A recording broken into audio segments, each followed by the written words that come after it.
To all of you, this is Sajid sir from ideal institute. Welcome back to my channel. आज का हमारा topic बहुत ही important मुद्दे के ऊपर है और वो है मुगल एम्पायर। इस वीडियो को मैं दो भाग में बनाऊंगा, दो पार्ट्स में बनाऊंगा। इस फर्स्ट पार्ट में हम कंप्लीट करेंगे बाबर टू अकबर, देन जहांगीर सलीम से लेके औरंगजेब तक। इस वीडियो में काफी इंपॉर्टेंट चीजें मैं आपको बताने वाला हूं कि मुगलों का जो रूल है वो किस ईयर से आया, कौन से रूलर ने क्या बिल्डिंग्स और आर्किटेक्चर्स को एस्टैब्लिश किया और कौन से बैटल्स हुए। बहुत सारी इंपॉर्टेंट बातें आपको इस वीडियो में जानने को मिलेगी। और मुगल एम्पायर स्टार्ट करने से पहले आपको दिल्ली सल्तनत आपको समझना पड़ेगा, जो कि 1206 से लेके 1526 तक दिल्ली सल्तनत चलती थी। आप मान लीजिए कि तकरीबन 100 साल की हुकूमत मुसलमान हुक्मरानों ने की। 1206 से शुरुआत की थी कुतुबुद्दीन ऐबक, जिन्होंने कुतुब मीनार की स्थापना की थी।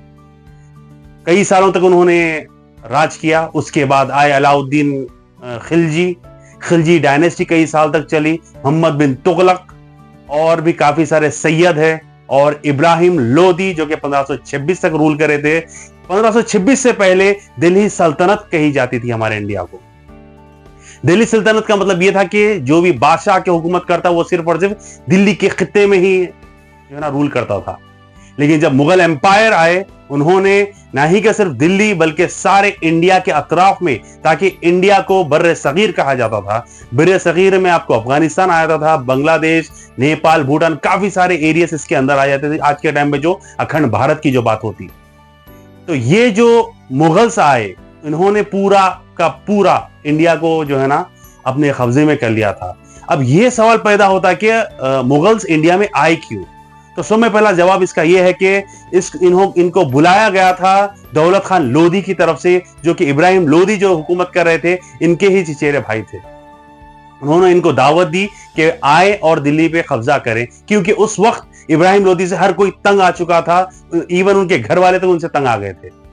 थोड़ी सी हिस्ट्री जिन्होंने कदम रखा था पहली बार मुगल्स के, जहीरुद्दीन बाबर के बारे में हम कुछ जानेंगे। जहीरुद्दीन बाबर के वालिद का नाम था उमर शेख, जो कि अफगानिस्तान के रहने वाले थे, और उनका जो डिसेंडेंट्स या उनके जो वंशज थे वो थे तैमूर लंग। और उनकी मां की अगर बात करें हम, तो उनके तार या उनके डिसेंडेंट्स जुड़ते हैं चंगेज खान से, जो कि मंगोल का राजा था। मतलब दो योद्धाओं के खून के जिस्म में दौड़ रहे थे। जैसा वो 1526 में इंडिया में एंट्री करते हैं दिल्ली पर, पहली बैटल होती है इब्राहिम लोधी वर्सेस जहीरुद्दीन बाबर की, जिसमें बाबर बड़ी ही चतुराई के साथ, मतलब जो उनकी रणनीति थी, युद्ध नीति थी और राजनीति थी, वो बिल्कुल अद्भुत थी। उन्होंने बहुत ही जबरदस्त तरीके से बैटल ऑफ पानीपत में इब्राहिम लोधी को हराया। और इस जंग में उन्होंने केवल 15,000 जो ना सोल्जर्स का इस्तेमाल किया, जिन्होंने पहली बार इंडिया में कैनन का इस्तेमाल किया, जिसको तोप कहा जाता। ये जो कैनन है, ये पहली बार इंडिया में आए थे। अगर एसएससी या वगैरह अगर क्वेश्चन में अगर आपको पूछा जाए कि पहली बार इंडिया में कैनन का इस्तेमाल किसने किया, तो आप जवाब में लिख सकते हैं जहीरुद्दीन बाबर। तो उन्होंने बड़ी चतुराई के साथ बैटल ऑफ पानीपत को जीता और दिल्ली में अपना झंडा गाड़ा। इसके बाद जैसा ये देखे, जिन्होंने इनको बुलाया था, जैसा कि राणा सांगा थे या जो भी राजपूत थे, वो ये सोचे बाबर आने के बाद अब वो भाग जाएंगे या कुछ साल हुक्मरानी करके चले जाएंगे यहां से, या लूट मार करके यहां से चले जाएंगे। ऐसा हुआ नहीं। ये जैसा हुआ 1526 में जब बाबर यहां पर आ गए, तो यहां की जो हरियाली, ग्रीनरी, ये देख के यहां पर ही रुक गए। और इसके बाद फिर 1526 में जैसा इनकी एंट्री हुई, 1527 में दूसरी जंग की आगाज होती, जिसको नाम दिया था बैटल ऑफ खांडवा, जो कि राणा संघा से इनकी जंग हुई थी, जो कि राजपूत से बहुत डेंजर ये भी योद्धा थे। इनको बाबर इनको भी हरा देते हैं 1527 में।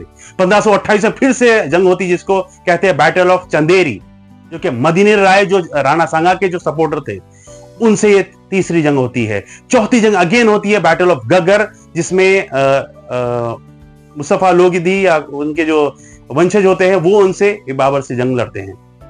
4 के 4 बैक टू बैक ये जंग बड़ी ही आसानी से जीत जाते हैं।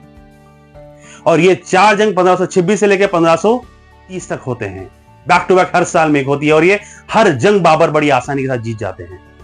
इसके बाद इवन 1530 में इनका देहांत हो जाता है, इनका इंतकाल हो जाता है।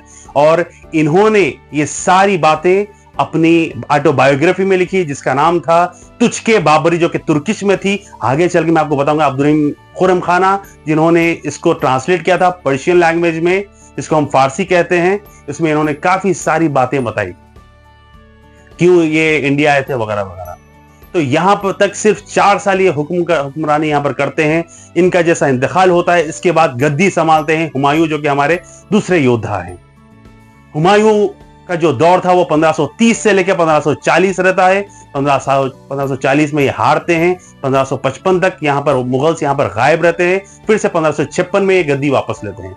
किस तरह लेते हैं थोड़ा मैं शॉर्ट में आपको बताने की कोशिश करूंगा। जैसा 1530 में ये गद्दी पे आते हैं, 1532 में जंग होती है इनकी शेरशाह सूरी से। ये शेरशाह सूरी को हराते हैं। उनको हराने के बाद कई सारे जो इंडिया के अतराफ में जो एरियाज थे उसको ये कब्जाते हैं।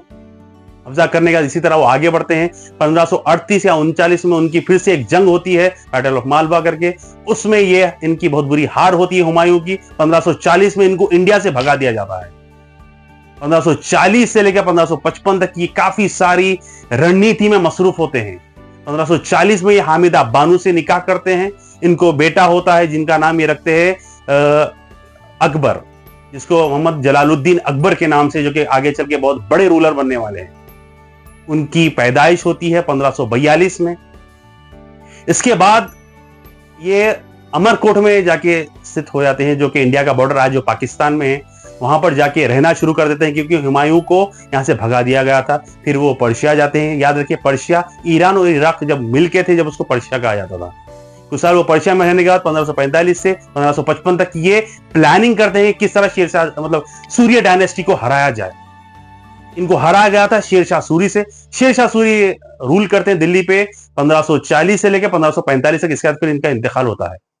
इन 5 सालों में जो इन्होंने एडमिनिस्ट्रेशन में जो नाम कमाया बहुत ही अद्भुत था वो, क्योंकि इस दौर में उन्होंने रेवेन्यू सिस्टम को चेंज करके रख दिया था। मनसबदारी लॉन्च कर दिया था।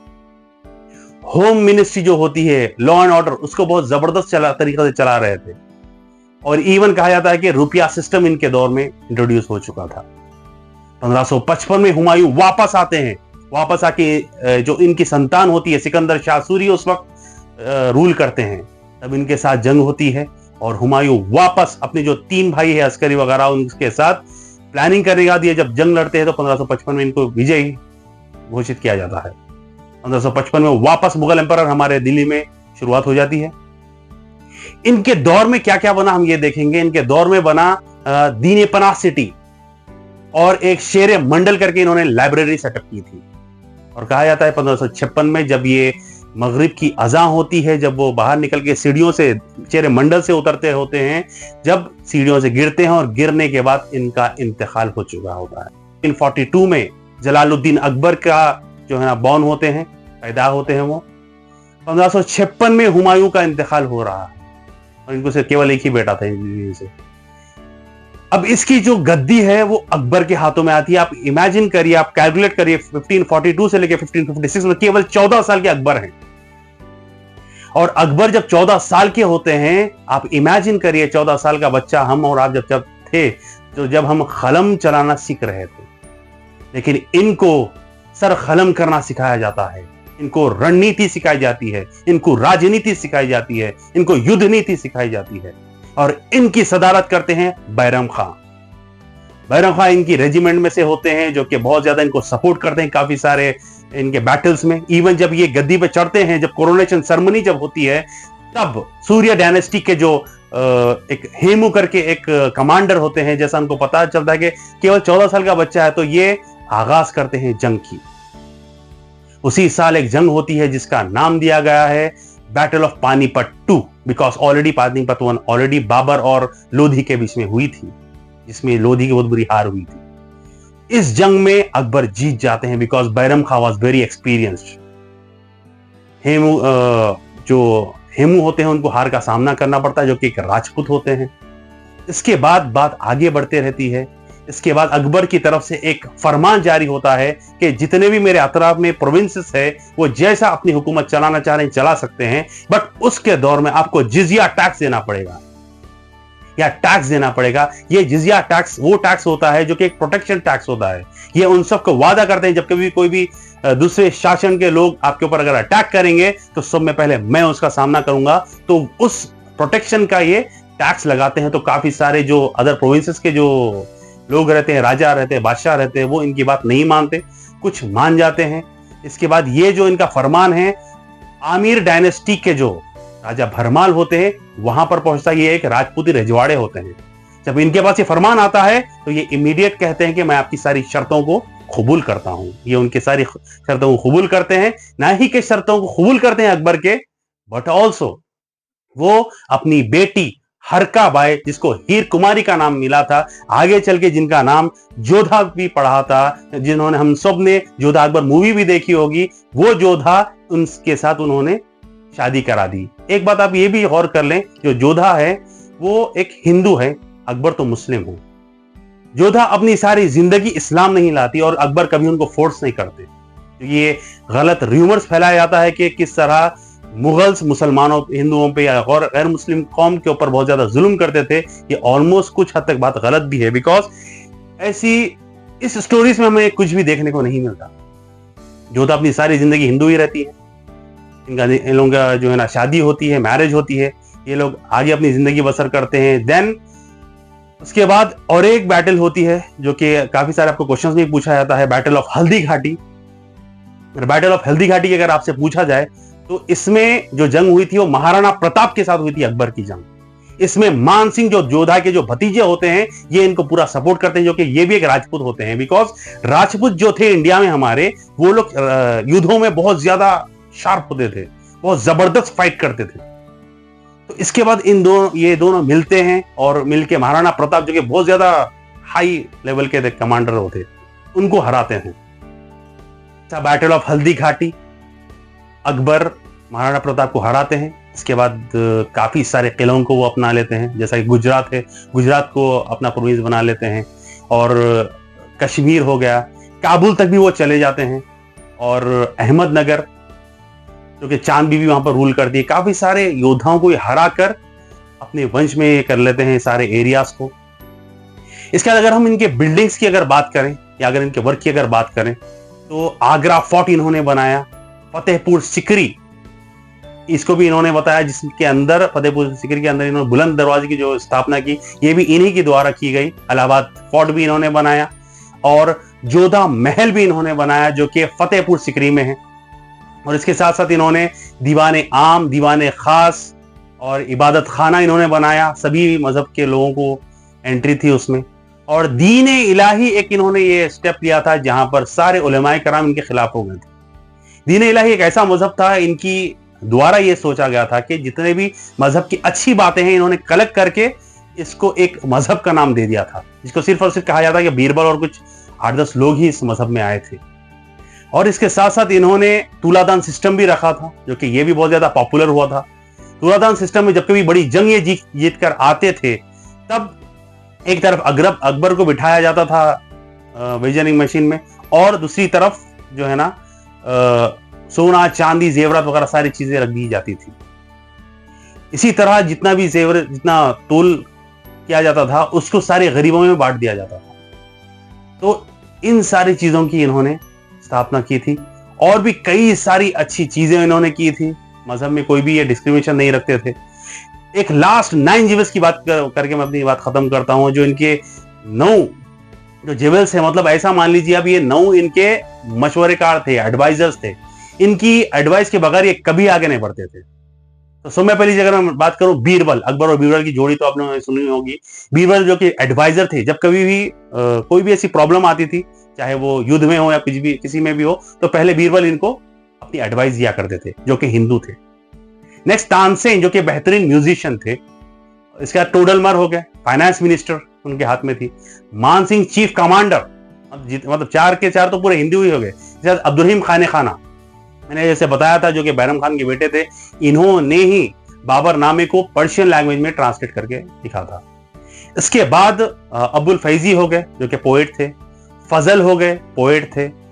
देन मुल्ला देव प्याजा हो गए, क्योंकि ये भी बहुत ज्यादा, मतलब ये एक कुक थे। तो इसी तरह 9 जो इनके 9 रत्न भी कहा जाता था, इसमें भगवान दास भी थे। मतलब मैक्सिमम हिंदूज को भी ये लेके चला करते थे। ये बात बहुत ही अहम बातें जो हर कोई नहीं बताता आपको। तो इसी तरह ये इनके कुछ बिल्कुल मैं कंसाइज करके ये बातें बता रहा हूं आपको, जो कि मुगल की हिस्ट्री बहुत ही शानदार रही है। हर कोई इनकी हिस्ट्री को जो है ना याद करता है, और जो आज की हमारी जो जनरेशन है उनको भी जरूरत है कि इन सारी चीजों के बारे में जानकारी लें, क्योंकि मुगल्स का दौर बहुत ही इंपॉर्टेंट था। बहुत सारे आर्किटेक्चर्स बने गए। अगर जब हम हमारे नेक्स्ट पार्ट में, सेकंड पार्ट में जब बात करेंगे जहांगीर, शाहजहां और औरंगजेब के बारे में, और जो डिक्लाइन हुआ था हमारा लेटर मुगल से, उसके बारे में भी हम कुछ बात करेंगे। ईस्ट इंडिया कंपनी किस तरह इंडिया में आई थी, तो उसकी भी कुछ झलकियां हम आपको इस वीडियो में बताएंगे। अगर आप चाहते हैं हम इसी तरह वीडियो बनाएं तो हमें जरूर सपोर्ट करें। आप शेयर करके हमारी वीडियो को सपोर्ट कर सकते हैं, कमेंट करके, लाइक करके, और हमारे जो यूट्यूब चैनल है या दूसरे अदर प्लेटफॉर्म से भी उसके हमें सब्सक्राइब करके भी हमें सपोर्ट कर सकते हैं। आपका सपोर्ट बहुत ही इंपॉर्टेंट है हमें। उम्मीद करता हूं आपको ये वीडियो पसंद आया तो जरूर लाइक और शेयर करें। मिलते हैं हमारे सेकंड पार्ट में, जो कि मुगल्स की हिस्ट्री को हम आगे बढ़ाएंगे। टिल देन टेक केयर, फी अमानिल्लाह।